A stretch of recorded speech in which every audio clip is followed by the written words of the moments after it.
there's only one name to remember: Brantley Furniture. They feature a large selection of living room, dining room, and bedroom furniture and mattresses, and their accent pieces and accessories are phenomenal. For personal service and great selection, visit Brantley Furniture, downtown Princeton. Follow them on Facebook for weekly specials.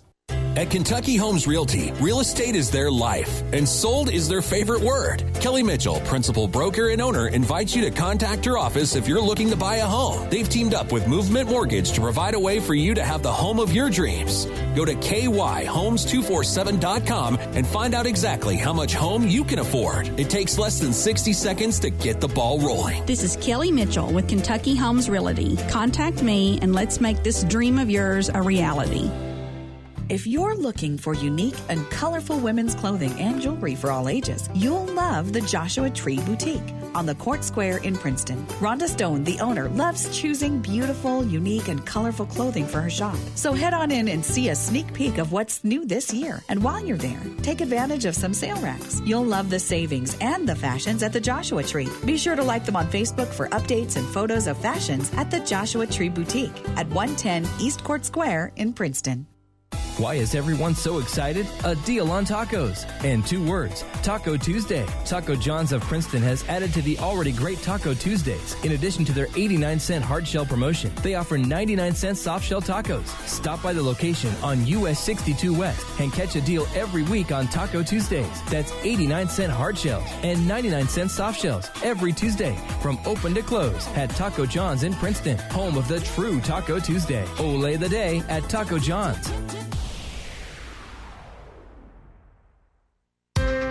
1580 103.3 WPKY Coffee Talk is on the air. Morning conversations about things of interest to you. If you'd like to be a guest on Coffee Talk, just email us your information at WPKYonline@gmail.com. We're proud to call Caldwell County home. WPKY. 1580 103.3 WPKY. Tess and Ty and Coffee Talk on the air. And I've been talking about this guy coming in for 2 or 3 weeks now. I've been pretty excited about you being here. And, of course, it's Kentucky State University Extension Aquaculture Specialist. I had to look at that and read that so that I didn't leave anything out. Forrest Winn is his name, and he's a wonderful guy from the University of Kentucky that's going to help us out. We sure do appreciate you being here. Good morning. Good morning to you.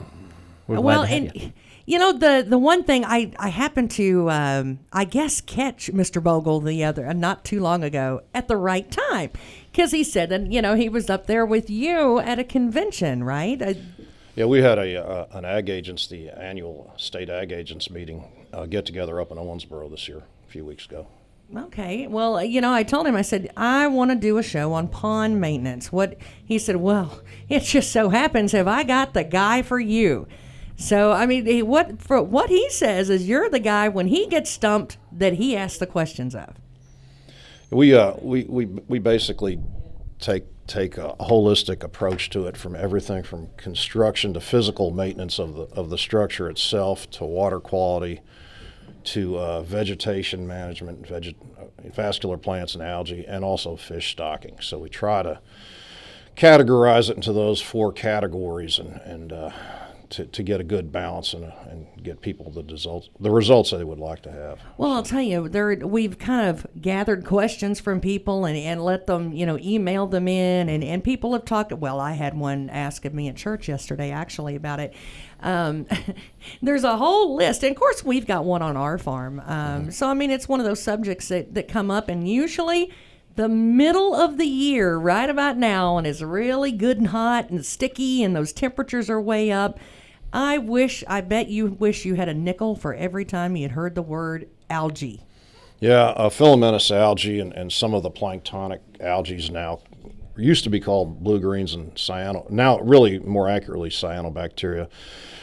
Mid to late summer, we see a lot of this. Filamentous algae we see throughout the season. Typically, we get the planktonic, the microscopic algae that aggregate in mass and turn the water kind of. Now that's the blooms. Yeah, they get the bright green colors and sometimes a bluish green. I've even seen golden algae blooms. Oh wow! Fairly unusual, but you do see them. Well, now what do we do about it? First, I guess we have to figure out what kind it is. I mean, is there does one thing cure all, or do we have to figure out exactly what we're dealing with first?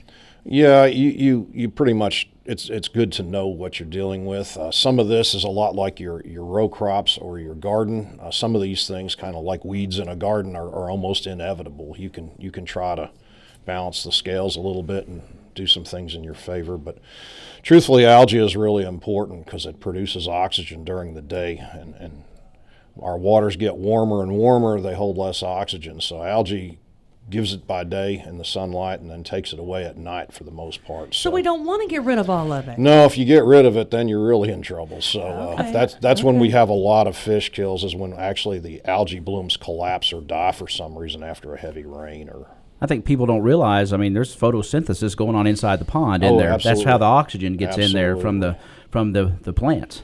And in the commercial fish farming sense, we also work with commercial fish farmers. Really, we talk about almost trying to manage the algae populations more than we do the fish, because the respiration rate and such of the algae is far more of that than the fish. Well, you know what? So we see the algae. Mm-hmm. Now, some people like to have other recreational activities, not just fishing. But I've heard questions: is it safe to eat the fish when the algae's high in the pond? Is that something that is fine? We do have hazardous algal blooms that can kill vertebrates of any kind, fish, mammals, birds, this sort of thing, and make humans sick. I have not gotten a lot of confirmed reports of those. They're out there, but by and large, most of the algae we deal with, at least to date, have been fairly harmless and essential for the ecology of the pond. So it'd be okay to swim in it too? Yeah, here again, there are some caveats. The hazardous algal blooms can cause some sickness and irritation, and fortunately we haven't seen a lot of that yet. We're trying to get some in-field practical testing devices to better monitor this sort of thing. As things get warmer and warmer out there, these are risks, and people have a right to be concerned, but by and large, what I have seen, it's been pretty harmless. But just like you hear of the bacteria in the warm waters and salt water as well, there's bacteria and things in fresh water. You were talking about swimming, but every once in a while you hear about amoebas, and when people are swimming in stagnant water, especially that doesn't have much flow. It can cause a potential hazard for an animal getting in there or a human if they want to swim. There are potential hazards, and unfortunately right now, particularly with cyanobacteria, the testing is quite complicated. Cyanobacteria has an odd capacity. The populations, the organisms themselves can be present but not toxic. And then at times they can be present and toxic. So it's not just good enough to identify the organisms and say, well, these things are in the water and we shouldn't, that they're toxic or not toxic. It doesn't work that way. We actually have to measure to the toxin level. So how do we know? Is this something that, if I've got and we have a pond that we fish out of and that sort of thing there at the farm. Mm-hmm. How do we know there's an issue other than a lot of, kill on the fish? What are the signs that, hey, you've got a problem? The signs are not clear cut. Most of our fish kills are caused by basically oxygen depletions, which occur primarily from the die-off of algal blooms. And most of our fish kills that you will see are oxygen related and occur at night. So the lowest oxygen levels are generally right before the sun comes up in the morning, probably in that 4 to 5 o'clock window or whenever the sun is coming up this particular time of year. So we'll see that, and people will go to bed the night before, say everything was fine. I woke up in the morning and all the fish were dead. Kind of a misnomer in its own right. Rarely is the oxygen kill where all the fish die, but typically the larger fish will die first, because as individuals they will have the highest capacity, the greatest need for oxygen, and a lot of smaller fish will survive. Well, now, when you talk about that we need that algae, mm-hmm. What if we don't have that in our pond? What if we're not seeing that? Is that a bad sign that we need to introduce something into our pond that's going to create some of the good algae? Typically, what we will do, I'm heading out to Barren River right now, which is well named if you've ever been out to Barren River Lake. The water is like crystal clear, which basically means there's no fertility. Phosphorus is the limiting nutrient in fresh waters. If you're in limestone-rich areas like most of Caldwell County is and some of the surrounding counties, at least east of here, then generally you're in pretty good shape. If ponds are in acidic soils like where I live out in the Purchase area, Jackson Purchase area, we generally have pretty high liming recommendations. And this, like you would lime a field, you would lime the ponds to release nutrients from the muds, the pond muds, mostly in the form of phosphorus, and make it available to the algae and the rest of the food chain. Now, is that stocked ponds as well?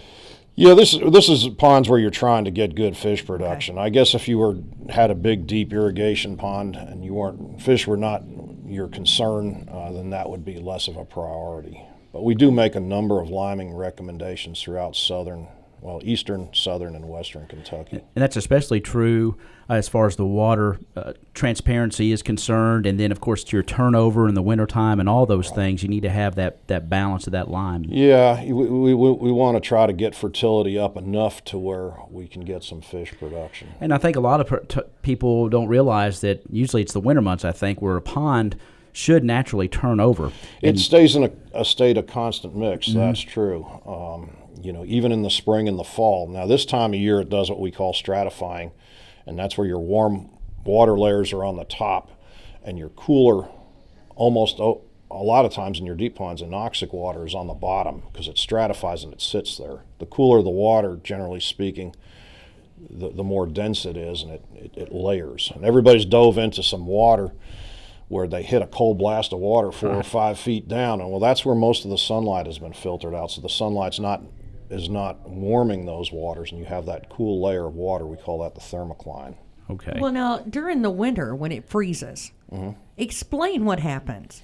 Because that's something that a lot of people say, oh, if it freezes, they're all going to die. Not necessarily, right? No. But, I mean, there is there's like a sticking point in there. Can you explain that? Well, the first thing you have to understand is that water is the most dense at about 4 degrees centigrade, or about 39 degrees Fahrenheit. And this is why your ice floats. After it gets colder than 39 degrees, it starts rising to the top again. Right. So this is why you get an ice layer on a pond. And typically we don't have very prolonged ice out here. But if you had prolonged ice, and this is more of a problem in more northern climates in the Midwest, if you have extensive snow cover over that ice, it'll prevent sun from shining through the transparent ice, and you can have an algal bloom crash or die off underneath the ice. And if you get out to places in the Midwest where they have, a lot of times they'll have plows and they'll just plow strips of clear ice onto the lakes to allow sunlight to penetrate in.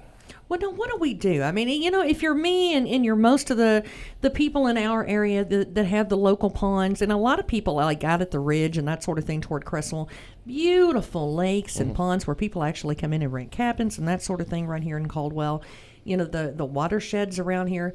What do we do to maintain these? I mean, is it aeration with the algae and that sort of thing? What is the one thing that the farmers and everything can do every year just to kind of make sure that algae level's where it needs to be? How many times a year are we going to need to test the water multiple times a year? I mean, what is the best method to make sure this algae isn't already a problem and doesn't become one? Well, you can. One of the things I tell people to do, it's best to manage expectations. First of all, no two ponds are the same. If you are near electricity, if your pond is near electricity, and if you can afford to aerate or have a pond diffuser in deeper water ponds, that's a plus. That's a management tool that will work in your favor. Now, what's the difference in the two? An aerator is a surface agitating device that we will use on the surface of the water. Generally, those are good for ponds that are probably 8, maybe 10 feet at the deepest. A diffuser actually has an air pump or compressor on the bank, runs hoses to a grid, and the grid sits on the bottom of the pond, and it blows compressed air bubbles up through. And you can best think of that as a ceiling fan for the bottom of your pond. It doesn't really aerate it. The compressor itself is designed to basically give one water exchange a day, so it's supposed to turn the volume of the pond over once a day, and this keeps it from getting those anoxic waters, those oxygen deficient waters throughout the summer. Basically destratifies all that, doesn't it? Yeah, it keeps it circulates. Mixed. Yeah. Kind of like it is in the winter, only these are warm waters and you're just keeping it mixed. It takes that opportunity away for that stratification to occur, and that large volume of oxygen deficient water to build up all summer long, which can be turned over by high winds, heavy rains, or the onset of cool weather. Generally, the first cool nights in September is when I'll get the most turnover calls, complaints, because that surface water is cooling at night and it starts to sink, and it forces up all that stuff from the bottom that sat there all summer long. Well, I'll tell you, if we, it's one thing after another, it seems like, and if you make it past the algae and you make it past all of that point, then you've got these things that want to burrow in your bank, and you've got the ones that want to, burrow under your bank and really erode that for you. Because if it's not the algae, it's got to be the crawdads, or it's got to be something else. And it's like you've almost got to predict what's going to come next. And sometimes that can take a few years. We're going to switch gears here in just a second, and we're going to talk about the bank and maintaining that erosion and that sort of thing. Once we got the algae under control, now let's keep the water level where it needs to be. So we'll be right back in just a second, and we'll talk to Mr. Winn about that here at 1580 103.3 WPKY. Driving is freedom. The freedom to keep moving, to control your destiny, and to choose your path. And now, that freedom fits in the palm of your hand. It's called Ford Pass, the only app that gives you roadside assistance, Ford Pass rewards, and now when you buy or lease a new Ford, earn points you can use toward flexible complimentary maintenance that gives you, well, more freedom. Ford Pass, built to keep you moving, built Ford proud. Visit your participating Ford dealership to find out about getting flexible complimentary maintenance when you buy or lease a new Ford and sign up for rewards. Roadside assistance is included for certain Ford owners and available to everyone for a per-service fee. Ford reserves the right to change program details without obligations. Visit your participating dealer or FordPassRewards.com for program rules and restrictions. Ford Pass, compatible with select smartphone platforms, is available via a download. This is Mallory Hancock Lawrence, and we love our Caldwell and Lyon County friends. We invite you to come to Cada's anytime you can to shop with us. We're making it even easier for you. Whether you work in Cada's or just come to town for a visit, stop in and shop with us. But if you're in a hurry, you can pre-order your groceries at HancocksNeighborhoodMarket.com. It's so easy and convenient. Of course, we want to see your smiling face anytime we can, but if you're in a hurry, HancocksNeighborhoodMarket.com is the way to go. Hancock's Neighborhood Market, Cada's. Since 1978, Perry's Floors & More has been selling, installing, and servicing homeowners throughout Western Kentucky with quality flooring and workmanship. Perry's Floors & More carries luxury vinyl plank and luxury vinyl tile, carpet, window treatments, and more. Brands like Mannington, Shaw, Tarkett, Beaulieu, and Flexitech. Quality brands, excellent customer service, combined with 40 years experience is why they say you can walk on our reputation. See Bill and Lucy at Perry's Floors & More, 127 West Market Street, Princeton. Hey guys, Heidi with Capitol Cinemas, your local Princeton movie theater with your weekday lineup. In Cinema 1, Spider-Man Far From Home, Monday through Thursday at 5 and 7:40. Spider-Man moves to Cinema 2 on Thursday for the opening of The Lion King PG. Shows Thursday at 6 o'clock. In Cinema 2, Toy Story 4, Rated G, shows Monday through Thursday at 5 and 7:40. Toy Story 4 ends Wednesday. Annabelle Comes Home, Rated R, shows Monday through Thursday at 5 and 7:40. This week's free movie, Saturday morning, July 20th, is Hotel Transylvania 3, Summer Vacation. Doors open at 10, movie starts at 10:30. This week's free movie star sponsors are Woodman of the World, ABC Finance, Woodall Agency, Black Patch Grill, WPKY, Blooms by Brook, Todd Wetzel, Carousel Laundromat, Trice Hughes, Kathy's Confections, Thurman & Campbell, Coleman Shoes, Times Leader, Vance Cook, Taco John's, Supreme Court Justice Bill Cunningham, Stow It, and Judge Executive Larry Curling. Call during showtime hours at 270-365-0200 or visit us at capitalcinemas.net. Thanks for listening. See you at the show. Get spruced up with quality mulch from Bashir Sawmill on Dawson Road in Princeton. We all know that buying mulch by the truckload saves money, and it's only $25 per load for dark natural mulch at Bashir Sawmill on Dawson Road, 1/2 mile past City County Park. Bashir Sawmill also buys standing timber and timberland. Give them a call today, 270-365-2330. That's Bashir Sawmill, family owned and operated in Princeton for over 50 years. 1580 103.3 WPKY, and Ty and I are excited. This is the guy we've been looking for and talking about for, I don't know, 2 or 3 weeks now. Of course, Mr. Shane Vogel from the Caldwell County Extension Office got us all linked up with Forrest Winn, and he has got the best title in the world. I don't know, your business card may be the largest business card ever. It's the Kentucky State University Extension Aquaculture Specialist. That is Forrest Winn, and that's what he does. And in other words, he's the man that they call when the man don't know what to do, right? Well, there's a number of us in various disciplines as specialists, and we support county personnel. That's what we do, in all sorts of livestock, grains, just about anything you can think of. And my role is generally that of aquaculture and fisheries management, I would say, for small impoundments, private impoundments. The Kentucky Fish and Wildlife folks take care of the public impoundments. So. Well, one of the things we wanted to ask about is the bank. Now that we've got the algae under control, now how do we control our water level? And one of the problems that a lot of us have is erosion on the bank. And, you're sitting, it's a perfect day, you're sitting on one side of the pond, and, the water level's down a little bit, but you haven't had a whole lot of rain, so you don't think about that. And you look over on the bank, and it's like a bunch of Swiss cheese on the other side all of a sudden. Yeah. And now you're starting to realize where your water's going.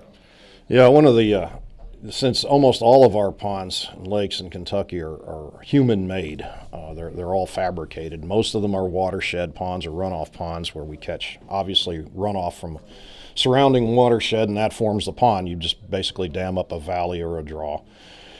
And the levee or the dam, typically we'd like to see inside-outside slopes of about a 3-to-1 ratio. A 4-to-1 is also good. But the problem is that we need heavy clay soils to do this, and we have a lot of heavy clay here. Probably about a 30% clay content. It'd be ideal, maybe a little more. But these heavy clay soils that form these great liners under compaction and keep water in are also very heavy. When they get saturated, they tend to slough off. So here again, nature giveth and it taketh away. Mm-hmm. And so they are subject to erosion. So your pond might start out with a 3-to-1 slope on the inside of the levee going down into the water, but over time that'll be a 2-to-1, and then pretty soon a straight wall, a 1-to-1. And about that time, a levee needs to be rebuilt or reconstructed. Pond should be drained, and the whole thing should be reassembled, if you will, reconstructed, renovated to where you have that slope again. And that can take anywhere from, depending what's going on in the pond, anywhere from 10 years on up to 50 or right. more. Is there anything you can sow on the bank that helps it? We know not to get rid of all the trees and vegetation on the side of the road due to erosion. Mm-hmm. Is that the same way with the pond bank? Not really. After we construct a pond levee, the first thing we want to do is amend the soil in whichever way we can. Typically, we cover backdress the levees with topsoil so that you want to get grass established as fast as you can. If it's in the winter season, you can do a winter wheat, just anything to stabilize it. And you can get picky later because these are highly erodible soils, and winter rains, heavy rains such as what we've had here recently, will really erode unprotected soils. Now for dams, we don't like to see woody vegetation on there. So we tell people, at least get out there and weed whack, keep the woody stuff off, the shrubs and the trees if you can do it. If you have established trees, trees that are a foot thick or something like that, already on the dam, leave them in place. But in a new pond situation, both front and back side of the dam, keep the woody stuff off. So you need to get out there and probably mow at least a couple times a year to keep that stuff under control. What about crawdads and catfish? Now, those are two things that will burrow and make nice big holes in your bank. They will. Crawfish, if you keep a good bass population in your pond, a lot of times that will keep them from the inside levee because the bass absolutely love crawfish. Mm-hmm. Now, you can get in low-lying areas where they're actually on the back side of the levee and come through the reverse side, if you will, from the back of the dam into the front.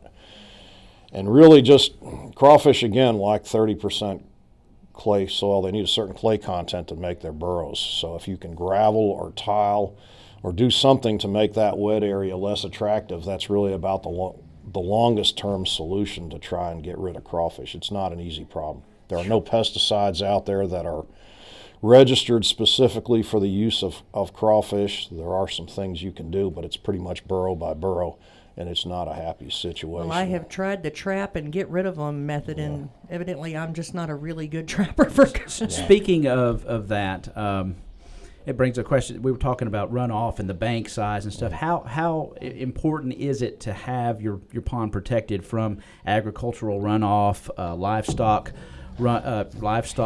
say, you know, we've got a pond that there are cows walking around and using the bathroom and that kind of thing. So how does that affect the potentiality of problems for our pond? I know I used to fish a great pond when I was a kid down in Lyon County. It's full of cattle. Right. You couldn't see it. Yeah. I mean, it smelled like cows around there, if you know what I'm talking about. But the bass were incredible down there. I mean, I never eat anything out of there. They were just fun to catch. But tell us a little bit about agricultural runoff and how to protect our ponds from that, and then livestock. Well, from what I've read on it, and I'm not a real soils specialist, I'm a fish biologist by trade, but what I've heard is that, you know, you can call it a setback or a buffer strip. Mm-hmm.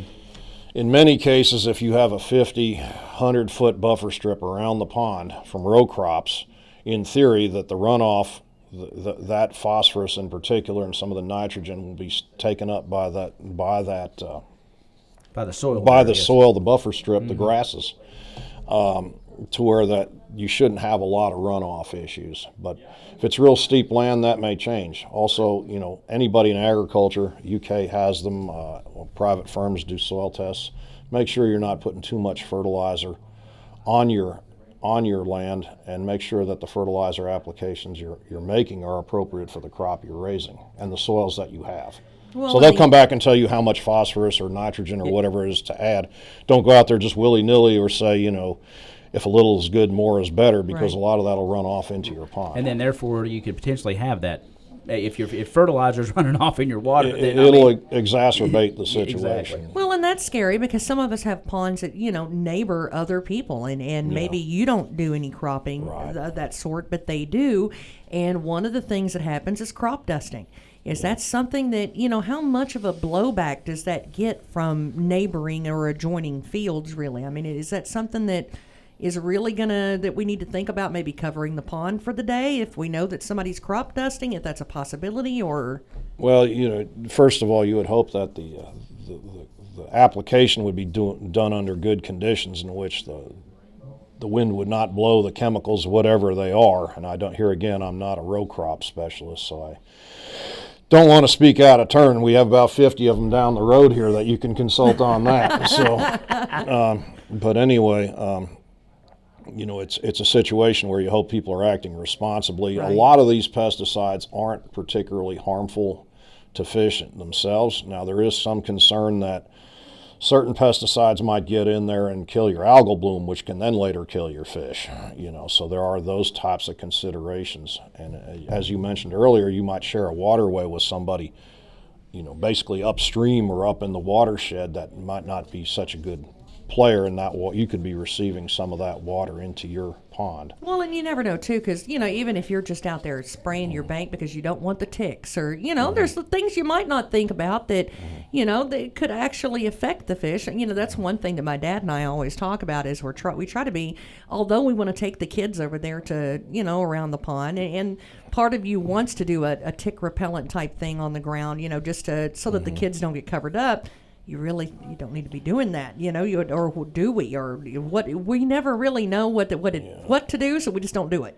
I'm not, treating the outside environment to rid yourself of mites, ticks, insects seems like kind of folly to me. I mean, you can protect yourself, wear the right clothing, you use some insect spray on your boots and your pants and whatever, and that's part of being out. I feed insects as well as anybody. And You know, I leave a little piece of me every time I go out there. I found it interesting, Forrest, that we were talking about all the ponds, or many of the ponds here in our area, being man-made and not natural, and that they drained off from watersheds and those kind of things. Those folks that go down to the lake and catch the fish, and they bring them home live, and they decide they're going to throw them in their pond. I've seen ponds that have had several different species of fish from the lake in there, and that can really wreak havoc on when you're trying to manage a pond, can it? Yeah. The first problem is in our small ponds and lakes, we really have 4 species of fish that we recommend stocking. One would be your pure strain bluegill. The second would be largemouth bass. That's the predator, and generally the bluegill feed the bass. And the largemouth bass will keep down the number of bluegill. That's the ideal predator-prey relationship, and that works best. And as a supplemental species, you can add channel catfish if you would like, 50 to the acre, something like that. And some red ear sunfish if you like, or shell crackers. Yeah, people love the call shell them. crackers. Yeah, they're good fish. Yeah, they are. They're fun to catch too. Yeah. The kids really like them. Yeah, and those 4 species of fish are really the only things you want in your farm pond. Yeah. How do you know when you have too many? Really, the numbers should balance out pretty well. What you want to do is produce good fishing. Now, good fishing for you might not be good fishing for you. You know, and that's a subjective thing. I need it with a Barbie pole and a bobber. That's what I want a picture of you with a Barbie pole. Hey, come fishing with us. I love it. You're on the hook for that. Pardon the pun. Anyway, no, seriously, I mean, you can be a sportsman enthusiast that wants to push their pond as hard as they can to get big bass or big bluegill, or you can be like a lot of folks that say, I just want some fish for the grandkids to catch. Right. If you've been out fishing with 4 or 5-year-olds, if there's no fish in 10 minutes, they're on to something else. Falling in the pond. That's where those or shell wanting to go crackers do something come in. else. Yeah. Right. Bluegill are easy to catch, Yeah. So, good fishing is somewhat of a subjective term, but basically we're looking for bass over a pound, maybe a pound 2 in size. That's a good farm pond fish. And bluegill probably up around 6 inches. That's what we're shooting for. And the catfish will come along as well. They grow quite nicely. And if you don't want to take a wild guess, there's something that you can do called seining, right? Well, seining, we use a small seine in our ponds, and what we do is this time of year we go out there and we try to check what we call young of year populations. We're looking for small bass, and we're looking for small bluegill. And we're hoping to see those species of fish in some numbers and not fish we don't want, like fish that people might bring in well-intended, things like crappie and stuff that just aren't good pond fish. They're good big water fish, big lake fish, but they don't do all that well in farm ponds. They have a tendency to over-reproduce and stunt. And unfortunately, you get fish in a pond from a well-meaning neighbor, friend, relative, and they're very difficult to get out. And a lot of times that involves either draining the pond or actually going in there with a chemical and removing the population and starting over again. Well, now we're talking about shallow, right? I mean, fairly shallow. When you're talking about seining and that sort of thing, you're not dragging the entire pond. No. This is what we call shoreline seining, just sampling around the edges. Most of our farm ponds versus our aquaculture ponds, in which we do seine the entire pond to get the fish crop out, or at least some of it. Most of our farm ponds really don't allow seining. They're too deep, or they might have roots or rocks in there, or who knows what. You'd be surprised at what's end up in ponds. Oh, Christmas trees and tractors. Yeah, well, snapping turtles. Yeah, all kinds of stuff. Well, the turtles you have in all ponds, and turtles. People complain a lot about the turtles, but generally speaking, unless you're trying to raise waterfowl, the turtles are okay. It's an ecosystem. I mean, they all have their purpose, don't they? You have built it, and they will come, and it's just sort of like the muskrats and other things. And muskrats, you probably either need to trap or shoot. They can be very, very destructive to a dam. Is that probably the worst species to have around your farm pond, is a muskrat, or is there? It can be, yeah. No, they're up there. How do you know if you have one? I mean, how do you know that that's what it is that's causing the problem? Looks like a rat that swims. Yeah, they're fairly good size. A lot of times they're active during the day, but I see them in what I would call low light hours, in the early morning hours or in the evening. A lot of people have ponds that are near creeks or rivers, and they use those things as highways, and they go up and down. So you can control your aquatic vegetation. Muskrats are vegetarians, so that's a food source for them. Okay, to feed or not to feed? the fish? I mean, do we feed them, or do we let nature take care of that? What's better? You can add a little feed to the pond if you like. I mean, you can go to any of these farm supply stores and buy some catfish feed. I used to feed my catfish, and it's fun to kind of see them. And the bluegill, just about everything but largemouth bass, unless they're trained, will take fish feed. Oh, ducks, grass carp, turtles, you name it. And I was going to ask about the grass carp and those species that maybe feed on that kind of thing. When is there a certain time that you might add those to a pond? Do they hurt a pond just to have them there in general? Well, grass carp aren't exactly a silver bullet. They're a useful tool, but what grass carp will eat are soft, easily digested vegetation. So you're talking about your more delicate vascular plants and branched algae. They're not going to eat tough stuff like lily pads and cattails and stuff like that. They're not going to control that. Largemouth bass absolutely love grass carp, so put them in at least 10 inches in length, or you're going to spend $12 and they're going to be gone. And you're going to be feeding them steak. Yeah, no, bass will just love to eat. What about bullfrog? Tadpoles. Tadpoles. Yeah, I think I put some in there. We did on ours. I think my fish got most of them. Yeah, a good bass population. Bass are voracious predators. Yeah, I mean, they can eat a fish sometimes a third on up to half their length because they've got that huge mouth. Yeah. So tadpoles, people call water dogs or salamanders, yes. Right. crawfish. These things in presence of a good bass population don't generally hang around very long. Well, I'll tell you what we do have at ours that is vicious, and that is the bald eagles. And that's something that, and I know you're going to laugh at me. You got those swimming eagles. eagles. A few years ago that, we didn't have this issue. This is something that is really recent.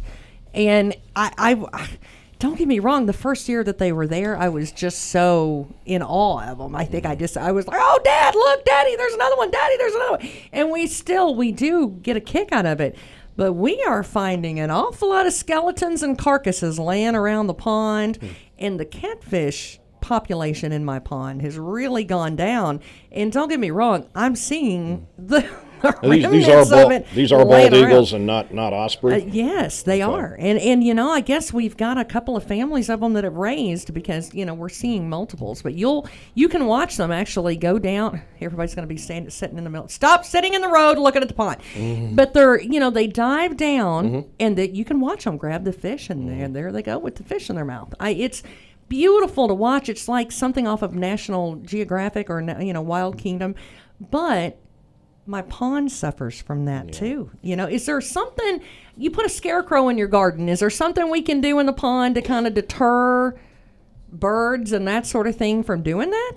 I mean, I don't want to make a perch, so ideally it's something that they don't like. Well, yeah, and the problem with birds, and we deal with this in the fish farming sense of things, is that they habituate to various scare tactics. So we have to rotate various deterrent devices. I mean, people have used, they're working with drones now. Have various pyrotechnics, effigies of one sort or another, and you got to switch them every few. Flamingo, I could stick out there. How about the metal pie pan? There you go. See, that's more on my level. It all might work for minutes or maybe even hours. Yeah, I like the pink flamingo. That'll look good it anyway. Didn't work. The eagles will land on it. Not that I tried it or anything, but the pink flamingo probably won't work for you. and here again, I don't know, but if the eagles are catching a lot of fish, they might be up in the water column or stressed from oxygen or something. Right. And if the animals cue in on this and they see a bunch of this is like because catfish shouldn't be on the surface, should they? Well, not all the time. Yeah. But if the animals are oxygen stressed and up piping or gulping air, the birds might be coming down and see, this is what I need to know. Yeah. I'm just guessing. I mean, I don't know your situation. Well, that's a good guess. And if you've got if your pond's anywhere near an electrical source, you might try some aeration and see if that helps a little bit. The birds are always going to take they're going to take some fish, but if they're hanging out and camping out, stealing, little thieves. We've got eagles nesting by some catfish operations, and usually the farmers are just like to have them around, but they do take some fish. There's no question. And tell us about that before we let you get out of here. Tell us about the state of aquaculture in our state. I know at times we've had industries where they've been raising freshwater fish for folks to consume.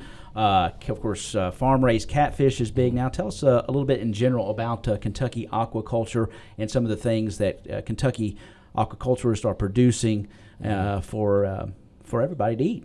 Well, we've got a number of things going on statewide. We don't have a very big industry by any means, but we have a number of folks that are kind of pioneering this out where I am in the Jackson Purchase area. We've got probably about 250 acres of catfish water, which are basically rectangular ponds. Most of those are 5-acre ponds. And those folks have been at it pretty much since about the year 2000, so they've been at it about 20 years. And they sell their fish to pay lakes or live haulers that supply pay lakes. In the central part of the state, we've got a fellow that's a couple folks actually that are growing largemouth bass, and those fish are being sold live to various ethnic markets up in the New York State area. We've got a lot of interest in aquaponics now, basically the growing of fish and vegetables simultaneously. The fish waste feeds the vegetables clean the water. And they're doing this in a controlled environment? They're doing this in an indoor or a greenhouse type situation. There's been a lot of interest in that lately. That one's one of these that in the last year that is really, I'm hearing like Mother Earth News and that sort of thing. Right. We're seeing and hearing a lot about that. And there's a lot of folks doing this on the small scale. We've got at least one operation out in Benton that I'm aware of, commercial scale.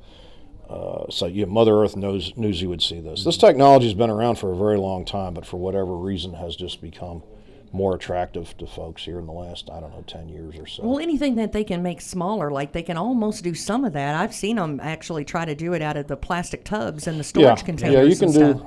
IBC totes. You can do this on a very small scale. A lot of the schools are doing this as a teaching tool. A few fish, a few plants, and then you get to see the circle of things. Right. And so that's been quite attractive. We've got a fellow in from University of Southern Mississippi who's doing some marine shrimp work, so we're growing saltwater shrimp inland. Wow. To some degree in research systems. So there's a lot of different stuff going on. Not a huge commercial presence, but we've had 3 trout farms here in state forever and ever. They've probably been here longer than anybody else in the Mammoth Cave area. So there's quite a bit going on if you look around with some tilapia production. Again, probably indoor systems because these are tropical animals. I have a question about tilapia. You see it on menus. It seems like restaurants go in cycles. Okay, orange roughy was the big fish you saw for a while. Now you see tilapia. But tell us a little about about the species of tilapia itself. There are several species that make up the term tilapia, isn't there? It's more like a koi. What kind of fish is that? Tilapia is actually, think of the tilapia as an old world sunfish. It's kind of like our bluegill on the other side of the world. Okay. People have been raising, the Egyptians, the Chinese have been raising tilapia for thousands of years. So it's an old world fish. It's a very hardy fish. It's a good eating fish. Right.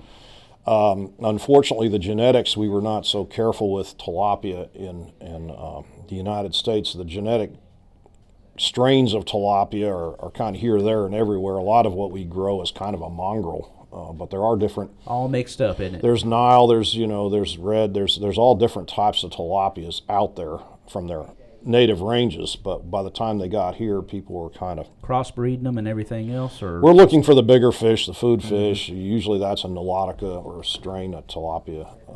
It's a bigger fish, and those are the ones you'll probably see most of all in the grocery store. It's good eating fish. It's gotten some bad press, much of it not deserved. Okay. But it's whenever you farm something, it comes down to your methodology, your water quality, your treatment of the animals, whether you're properly using medications or not, those types of things. So. Well, we sure do appreciate you coming in today. I will tell you, we have really had a good, informative show. We've been able to ask questions, and bless your heart, you've really been patient with us. No, that's fine. I'm glad to do this. This is a good opportunity. Well, I promise you, there's going to be another phone call that says, would you come back and see us? Glad to do it. I'm not that far away. Yeah, and tell folks how they can get in touch with you if we're listening out there and they say, I'd like to talk to this guy. Right. I'm based out of the McCracken County Extension Office. I have an email, website presence, phone, just any. I've left my information here at the station. Post this up. So yeah, I'm posting it is probably the best. This time of year we run the roads a lot. It's a busy time of year. But I have a cell phone. I can be run down occasionally if I'm within range of my cell tower, and so it's all good. Well, Mr. Forrest Winn, of course, he's a Kentucky State University Extension Aquaculture Specialist, and we sure do appreciate you being here, sir. Glad to do it. Thank you very much. Thanks so much. We're going to change gears here in just a second, and you know what time it is this year, this time of year? I'm sniffing football. Oh, I think it's time for I some smell football. pigskin. I think there's some in the house with us. Tess and Ty for 1580 103.3 WPKY. Hang on. Driving is freedom. The freedom to keep moving, to control your destiny, and to choose your path. And now, that freedom fits in the palm of your hand. It's called Ford Pass, the only app that gives you roadside assistance, Ford Pass rewards, and now when you buy or lease a new Ford, earn points you can use toward flexible complimentary maintenance that gives you, well, more freedom. Ford Pass, built to keep you moving. Built Ford proud. Visit your participating Ford dealership to find out about getting flexible complimentary maintenance when you buy or lease a new Ford and sign up for rewards. Roadside assistance is included for certain Ford owners and available to everyone for a per-service fee. Ford reserves the right to change program details without obligations. Visit your participating dealer or FordPassRewards.com for program rules and restrictions. Ford Pass, compatible with select smartphone platforms, is available via a download.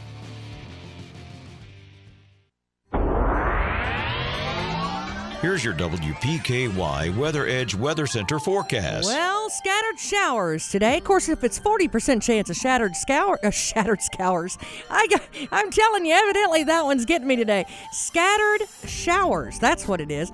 60% chance that it won't. That's what I'm saying. High around 80 tonight. Chance of showers and thunderstorms. Low is 71. Tomorrow, showers likely, possibly a thunderstorm or two. High around 82. And then on Wednesday, 40% chance of showers and thunderstorms. Mostly cloudy. High near 85. That rain clearing out by Wednesday night. Sunshine through the rest of the work week.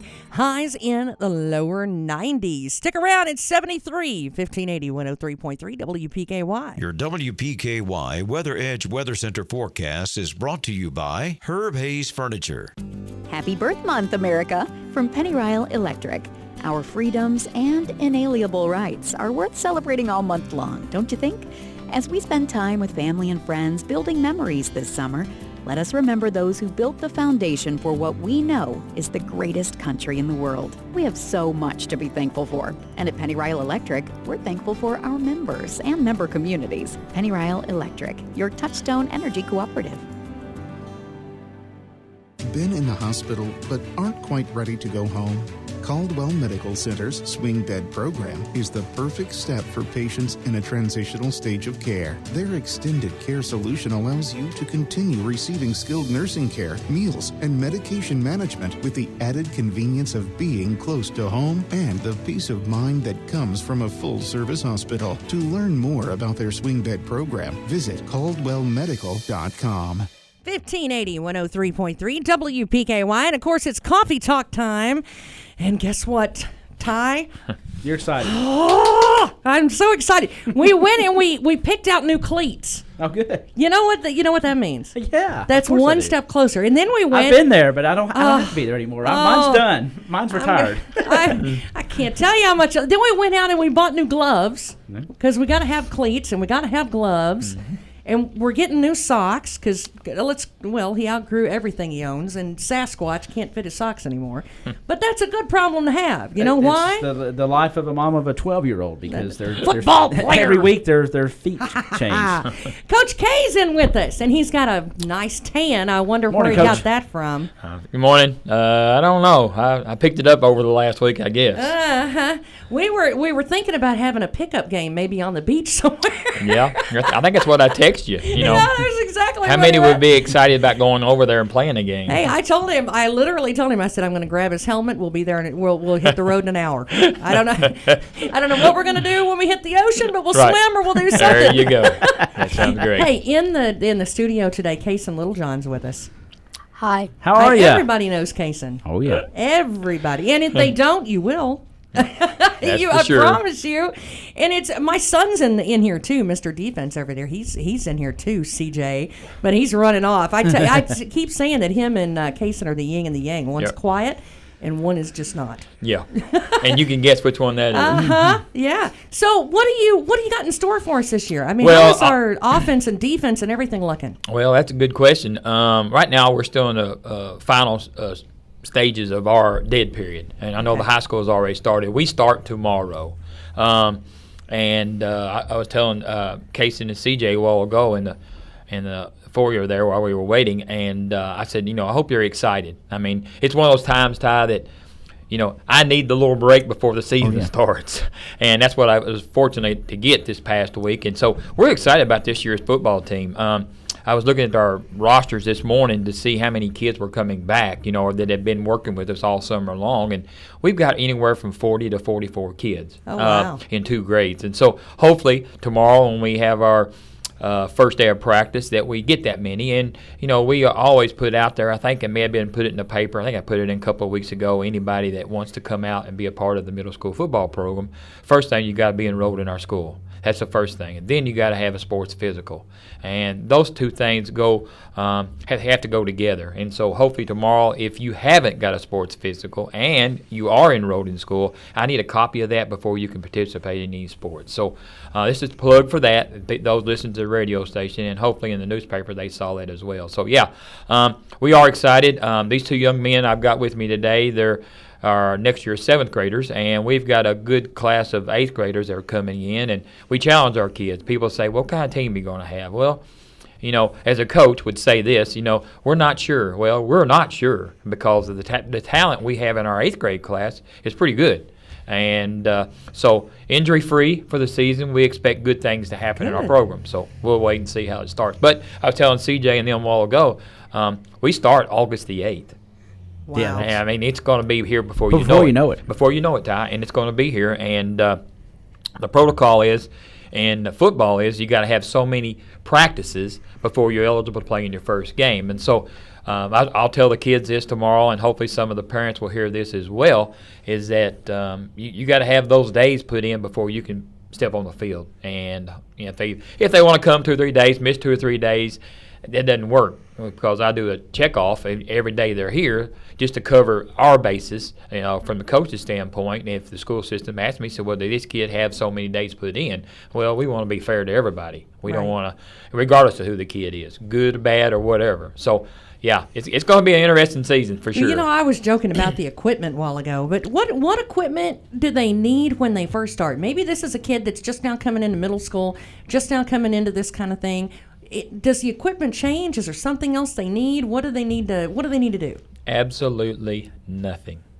That's great. The school provides everything. That's wonderful. And so we don't want that to hold any kid back, obviously. We do have cleats. They've been worn. We have them in our equipment room. The shoulder pads, the helmet, the pants, the practice jerseys, the game jerseys, mouthpieces, everything is there for the kids. And I promise you, if he doesn't have a set of cleats, that one of us mamas have got one at home that our kids can't wear anymore, that we would be glad to donate. Well, and a lot of the parents are like that. They're very gracious about giving us some of their hand-me-downs, so to speak, cleats. But yeah, there's nothing to just show up. Right. Just show up. I mean, we want that opportunity. Your child, in the case of Kaysen, and I'm not sure if CJ has played any before, but we've got several kids in our program now that never played football. Never. And fortunately, they've been out with us all summer long, and we kind of developed that relationship that makes it fun for a kid this age. And once you do that, then hopefully they transpire, whatever sport they play, they continue to play football. Well, there's a discipline to it, and it's a team sport, so it really teaches them a lot going into middle school. Right. And unfortunately, some of the things that happen is that we get caught up in our practice times. And I know from a parent's, sometimes it's difficult to get your child there early in the morning or late in the evenings. And early in the morning it's better because when the sunshine comes in, the heat comes up, we got a heat index issue.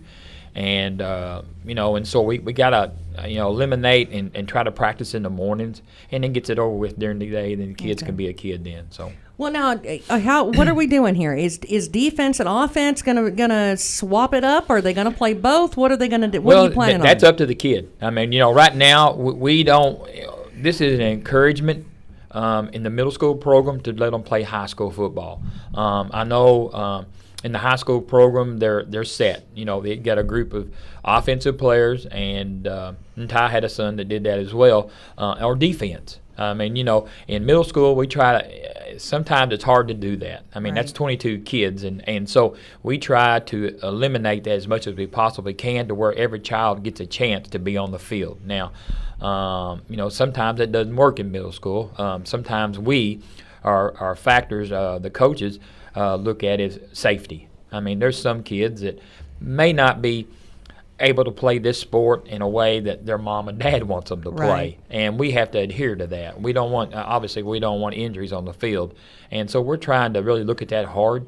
But to answer your question, you know, we try to put as many on the kids on the field as we possibly can. Hopefully, by halftime, we're up 40 points. You know, I laugh at you know, so that we can play every kid at different position, and who knows? I mean, you know, CJ may get touch a football, Kaysen may get throw a football. I mean, it's just those things that sometimes down the line, a memory will be great for these young men. Right. A memory is what they'll remember 10 years from now, 20 years from now. Yes, I played at Caldwell County Stadium. I did this. I promise you, I'm still hearing about things that happened 2 years ago. I promise you.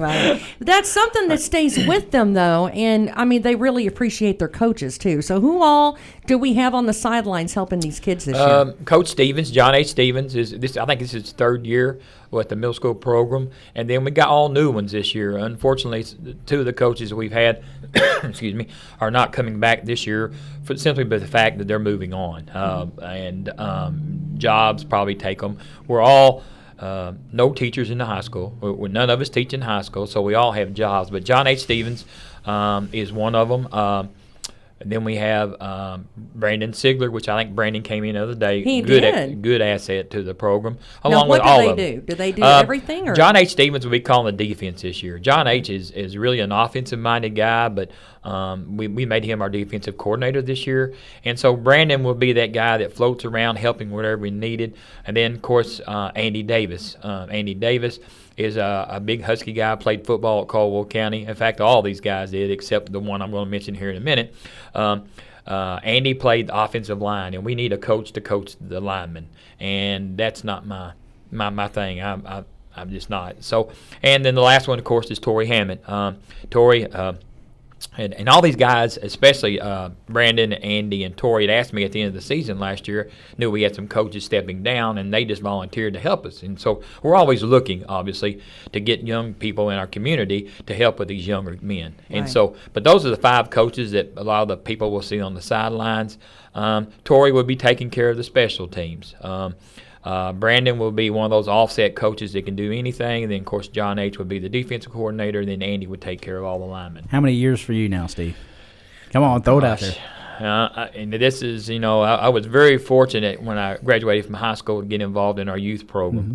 And I stayed there. I think this may be the 36th year. I was maybe. thinking 35 or 36. Yeah. Is what I, And but you know, it just seems like yesterday when you see these young men come in and mention Coach K or whatever they want to call you, and sometimes probably not Coach K is the appropriate word, but you know, it makes you feel good. Hey, the kids love you. Well, I appreciate that. They do. You know. it's a huge impact on the community. And I was going to ask Kaysen, what do you love about football?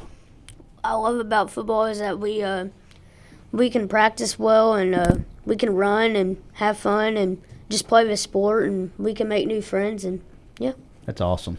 See, I love that. Yeah. I love that, and I love that it keeps them in shape and it makes them think about things. I mean, you get your hand-eye coordination going. It makes you look forward to things. Right. And I really enjoy that, so we sure do appreciate it. Of course, it starts up this week. If you go by the football field and you see those little gold helmets running around, you need to honk the horn because I get so excited when I go by. I saw the high school out there the other day, and I was like, oh, I want to see the middle school. And as far as tickets and the games and that sort of thing, do we have a schedule out? We have a soon? schedule. I thought I had it with me this morning, and I apologize. I'll drop it by. I was going over the schedule with CJ and Case in just a few minutes. Like I said, our first game is August the 8th. It'll be here at Tiger Stadium against Union County, and then it transfers down to different schools. We do get to go to to Paducah and play McCracken County on the turf. That'd be exciting to the young men. yeah. And then we go to Stadium Champions and play Hopkinsville, and that would be our second game of the season. But I will try to get you all a schedule, and then y'all can do that. And then I'll talk to, I can't think of the Bryce, or is it Bryce? Maybe somebody else. He'd call from. I'm sorry. It's on Sports Edge. Yes. Okay. And he had said something about getting there, and I will contact, or one of the coaches will, after every game, if you're not there, to send in the scores. Oh, I'll be there. But yeah, if it's, I was going to say, if it's a win, yes, we're going to post it quick. If it's a loss, it may take a day or two to get to you. If it's a win, they may hear me that night screaming. Well, I'm not known to be quiet at a football game. Then we probably need you on the sideline to let the Stripes know that they're not making the correct calls for us. I'm good at that. I am. I'm really good at that. You're probably going to embarrass CJ, but that's okay, right, CJ? Every year of his life, and he's come to expect it. It is 9:03, and of course the pool. How's the pool doing? We're doing good. The pool's doing great. I talked to a couple of them this week, and I'm just kind of curious of how everything was running. The water bar class is growing. I was telling you, we've been averaging, I think, anywhere from 19 to 22 people, and now we've got the men coming. They said, That's awesome. I'll break my Speedo out and get there you right go. away. So we've got some men Ought to be coming exciting. now. So it ought to be good this week, weather permitting, of course. How about the phone number? The phone number at the park is 270, of course, 365-7811. Call, book anything. Like I said, I've been away for about a week and a half, and so I haven't got a chance to go out there. I will check today and get things going again. All right, August 8th. Make sure that you've... August the 8th. Kaysen, have a great season. Kaysen, thank you for AJ, being have here, a great bud. season. No Coach problem. K, congratulations on your 36th year, and thank you for what you do. All right. You're It's welcome. Tess and Ty with Coffee Talk and Caldwell County football. That's what it is. 904 1580 103.3 WPKY. Here's your WPKY Weather Edge Weather Center forecast. Well, we've got showers and thunderstorms again in our future. It's 40% showers today with thunderstorms possible late in the morning, high around 80 tonight. Chance of showers and thunderstorms, low 71. Tomorrow, showers likely, possibly a thunderstorm, high near 82. Rain clearing out by Wednesday night. Sunshine through the rest of your work week with highs in the lower 90s. It's 75 at 1580, 103.3 WPKY. Your WPKY Weather Edge Weather Center forecast is brought to you by Rogers Pet Grooming. Are you struggling to afford health care or your prescriptions? Let Health First Community Health Center help you. They offer various patient assistance programs for their patients in order to remove barriers to care. To find out if you qualify, contact the Outreach Department for more information at 1-877-667-7017. At Health First Community Health Center, your health is their first concern. At Farmers Bank, we pride ourselves on friendly faces and convenient service. Our goal is to make your life easier, and one of the biggest ways we do so is with our mobile app. If you have a smartphone, this is definitely for you. Using the NXT app, you can check your balance, view transactions, make mobile deposits, and transfer money between your accounts. Did you know you can even make your loan payments? Give us a call or stop by our main office to set up the NXT app today. You'll be greeted by me, Lizzie Shelton, and I look forward to seeing you at Farmers Bank and Trust Company.